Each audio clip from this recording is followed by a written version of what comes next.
Փաստաչափի եթերում ծանոթացեք անցնող շաբաթվա կեղծ լուրերին։ Բարև ձեզ, ես Նանե Մանեսյանն եմ։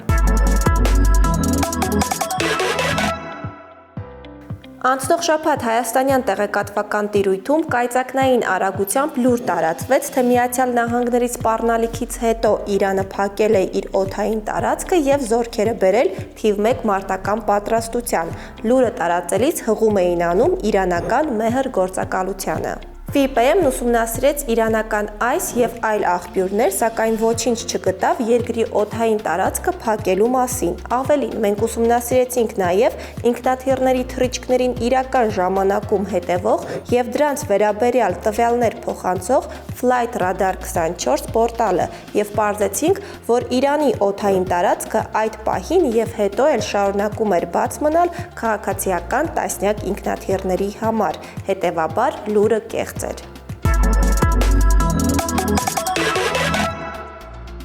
Անցնող շաբաթ հայաստանյան մի շարք լրատվամիջոցներ Կանադայի արտաքին գործերի նախարար Մելանի Ջոլիին են վերագրել Լեռնային Ղարաբաղի հակամարտության լուծված չլինելու վերաբերյալ գրառում։